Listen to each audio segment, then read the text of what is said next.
Hello दोस्तों, नमस्कार। स्वागत है आपका हमारे इस नए वीडियो में। आज हम मुग़ल वंश में अकबर के बारे में जानने वाले हैं। पिछली बार हमने पढ़ा था मुग़ल वंश में बाबर के बारे में और हुमायूं के बारे में। अब हम अकबर के बारे में पढ़ने वाले हैं। अकबर का पूरा नाम जलालुद्दीन अकबर। अकबर का शासनकाल 1556 ईस्वी से 1605 ईस्वी तक माना जाता है। अकबर का जन्म 15 अक्टूबर 1542 ईस्वी को अमरकोट के राजा बीरसाल के यहाँ हुआ था, क्योंकि उस समय हुमायूं शेरशाह सूरी की डर से भारत छोड़कर भाग गया था और अपनी पत्नी को अमरकोट के राजा बीरसाल के यहाँ पर रख गया था। अकबर के पिता का नाम हुमायूं तथा माता का नाम हमीदा बानो बेगम था। इनकी एक पालन पोषण करने वाली माता थी जिसे धाय माँ कहते थे। उनका नाम महामनगा था।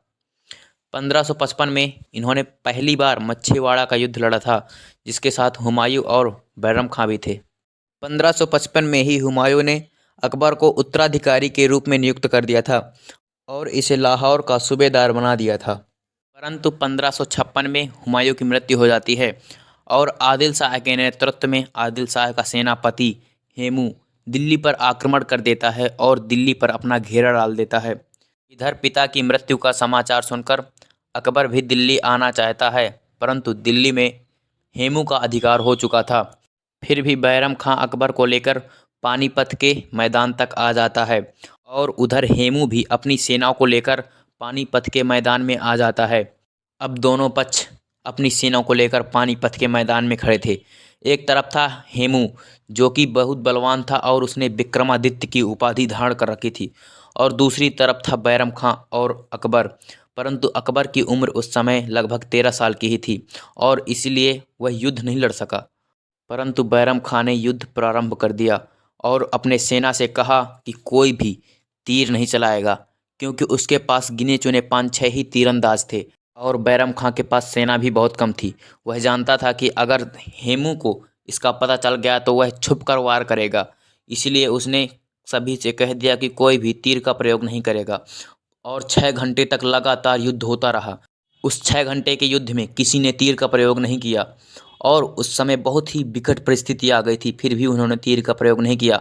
और 6 घंटे पश्चात एक तीरंदाज ने हेमू की आंख पर तीर मार दिया और हेमू वहीं पर मृत्यु को प्राप्त हो गया। इधर हेमू की सेना में खलबली मच गई और सेनापति की मृत्यु के पश्चात सेना का मनोबल टूट गया और सेना इधर उधर भागने लगी और उस मैदान में अकबर की जीत हुई, जो कि असली जीत बैरम खां की थी। बैरम खां एक ईमानदार सिपाही था। 1556 के पश्चात दिल्ली का सम्राट अकबर बन गया, परंतु अकबर की धाय माँ महामनगा बैरम खां से नफरत करती थी और बैरम खां के खिलाफ अकबर के कान भरती रहती थी। बैरम खां शिया धर्म को मानने वाला था, परंतु अकबर की सभा में ज़्यादातर लोग सुन्नी धर्म के थे। इसी का फ़ायदा महामनगा ने उठाया और प्रजा में खबर फैला दी कि बैरम खां सुन्नी धर्म को नहीं मानता है और उसका अपमान करता है। और महामनगा ने अमरकोट के राजा बीरसाल पर आक्रमण करवा दिया और जिसका जिम्मा बैरम खां को ठहराया, जिसके पश्चात अकबर भी बैरम खां से नाराज़ हो गया और 1560 में अकबर और बैरम खां के बीच तिलवाड़ा का युद्ध छिड़ गया। इस युद्ध में अकबर की जीत हुई और बैरम खां की पराजय। अकबर ने बैरम खां के सामने 2 प्रस्ताव रखे। पहले में कहा कि किसी गांव के जमींदार बन जाओ और दूसरे में कहा कि हज की यात्रा के लिए चले जाओ। बैरम खां ने हज यात्रा चुना और हज यात्रा के लिए निकल पड़ा, परंतु किसी दुश्मन ने बैरम खां की हत्या कर दी और 1560 में बैरम खां की हत्या के पश्चात अकबर पर महामनगा का नियंत्रण हो जाता है। परंतु अकबर बैरम खां के पुत्र अब्दुल रहीम खान खाना को अपने पुत्र की तरह मानता है। 1560 से 62 के बीच अकबर महामनगा के नियंत्रण में रहता है और उस समय अकबर का राज्य विस्तार पूरी तरह से रुक जाता है।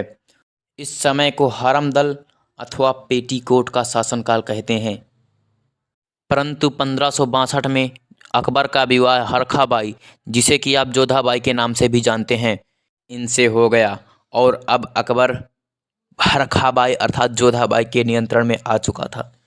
आमेर के राजा भारमल की पुत्री जोधाबाई एक हिंदू नारी थी। अकबर की एक पत्नी पहले से भी थी जिसका नाम रुकैया था, परंतु अकबर सबसे ज़्यादा जोधाबाई अर्थात हरखाबाई को पसंद करता था। अकबर महान बना तो अपने विवाह के बाद महान बना, क्योंकि विवाह के बाद जोधाबाई की सलाह से अकबर ने सामाजिक, आर्थिक और राजनीतिक सुधार किए, जो कि अकबर को एक महान सम्राट बनाता है। चलिए अब थोड़ा अकबर के सामाजिक सुधारों के बारे में भी पढ़ते हैं। अकबर ने विवाह के बाद प्रजा के लिए बहुत अच्छे सामाजिक सुधार किए, जो कि निम्नलिखित हैं, जिनमें से नंबर 1 पर है 1562 में दास प्रथा का अंत। इस प्रथा के अंतर्गत दासों को बेचा हुआ खरीदा जाता था, जिसे जोधाबाई ने अवैध बताया और अकबर ने इस पर सुधार किया। नंबर 2 है 1563 में तीर्थ यात्रा कर पर रोक।